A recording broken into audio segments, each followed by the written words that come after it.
Saudi আরব সম্প্রতি বাংলাদেশ সহ ১৪টি দেশের জন্য মাল্টিপল এন্ট্রি ভিসা স্থগিত করেছে।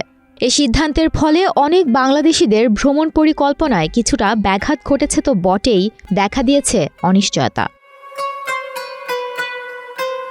মূলত পবিত্র হজকে সামনে রেখে অনাকাঙ্ক্ষিত ঘটনা এড়াতে ও বাড়তি ভিড় এড়াতে নিরাপত্তা জোরদার সুবিধার্থে এ বিশেষ পদক্ষেপ নেয়ার সিদ্ধান্ত নিয়েছে সৌদি সরকার।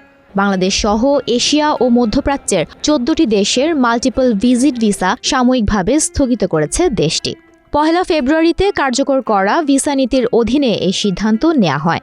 তবে এ দেশগুলোর জন্য সিঙ্গেল এন্ট্রি ভিসা চালু রাখা হয়েছে।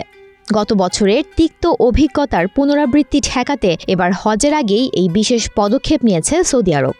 হজের মৌসুমে অনুমোদনহীন হজযাত্রীর ভিড় ও নিরাপত্তা ঝুঁকি কমাতে বাংলাদেশ সহ এশিয়া ও মধ্যপ্রাচ্যের ১৪টি দেশের নাগরিকদের ১ বছরের মাল্টিপল ভিজিট ভিসা বা একাধিকবার প্রবেশের ভিসা কার্যক্রম সাময়িকভাবে স্থগিত রেখেছে সৌদি আরব কর্তৃপক্ষ।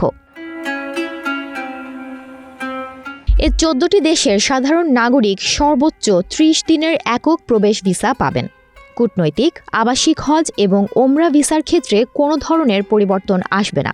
এ তালিকায় বাংলাদেশ ছাড়া অন্য দেশগুলো হল আলজেরিয়া, মিশর, Ethiopia, Bharat, Indonesia, Iraq, Jordan, Morocco, Nigeria, Pakistan, Sudan, Tunisia এবং ইয়েমেন। মাল্টিপল এন্ট্রি ভিসা স্থগিত করা একটি অস্থায়ী পদক্ষেপ বলেও জানিয়েছেন সৌদি সরকার। হজের কার্যক্রম শেষ হলে এ সিদ্ধান্তের পরিবর্তন হতে পারে বলে মনে করছেন দেশটিতে বসবাসরত বাংলাদেশি প্রবাসীরা। তারা বলছেন, হজের কারণে হয়তো সরকার এ ধরনের সিদ্ধান্ত নিয়েছে। হজের কার্যক্রম শেষ হলে এ সিদ্ধান্তের পরিবর্তন হতে পারে।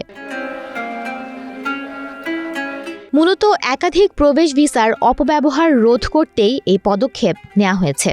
গত বছর ২০২৪ সালে হজের সময় অতিরিক্ত ভিড় এবং তীব্র গরমে প্রায় ১২০০ হজযাত্রী মারা যান।